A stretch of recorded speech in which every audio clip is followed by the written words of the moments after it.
A discussion was held at the Ministry of Wildlife and Forest Conservation to resolve several issues being faced by the people of Tissamaharama and Suryaveva divisional areas. The Minister of Wildlife and Forest Conservation, ministry officials, Minister Namal Rajapaksa and a group representing the people of Tissamaharama and Suryaveva divisional areas were also present. Large-scale land grabbing is taking place, especially in the Suryaveva, Hambantota and Lunugambehera divisional areas. Some mention the names of politicians. Our names are also mentioned. Even though we lodge complaints with the police and discuss the matter with the police, there is no end to it. What we feel is that these things happen with the blessings of the officials. We can say this with reasons to be suspicious. If an innocent man goes to the forest to cut a piece of firewood, he will be put in jail. There is no law when someone bulldozes 300 or 400 acres. So we, as well as the people of the village, have a reasonable doubt as to why this is happening. Honorable Minister, you should also pay attention to this. Comments were made on the construction of a new elephant fence in Tissamaharama.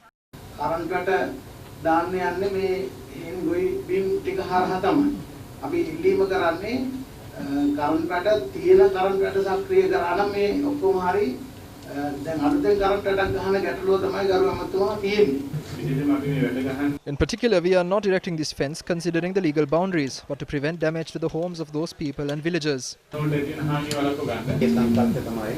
This is the concept we are following in the Anuradhapura district as well. Now, if you want to make a change, you can make a change. There could be a risk. The question is, who will take the risk? No, the way you look at Hambantota needs to be different from the Anuradhapura district. It varies from village to village. The majority of these villages are illegally constructed in the recent past. The problem is that these villages are located in wildlife zones and the law was not enforced at the time.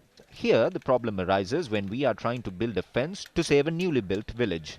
Honorable Secretary, if we activate the existing fence, then we will be able to protect the villagers as well as the lands. That is what the villagers ask.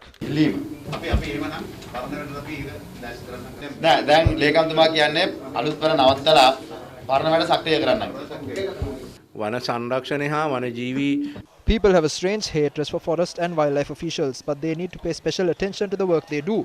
If there is no electricity in the home of a wildlife officer, they will even go next door and charge their phones. If the person in the house where the phone charges wants to cut down a tree, they have to look the other way.